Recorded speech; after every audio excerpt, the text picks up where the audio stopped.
Meaning of designated driver. Designated driver. Designated driver. Designated driver. Designated driver.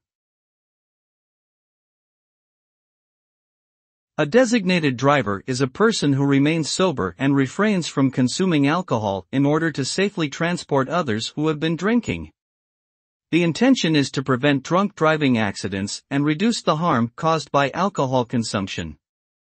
By choosing a designated driver, people can enjoy social events involving alcohol without endangering themselves or others on the road.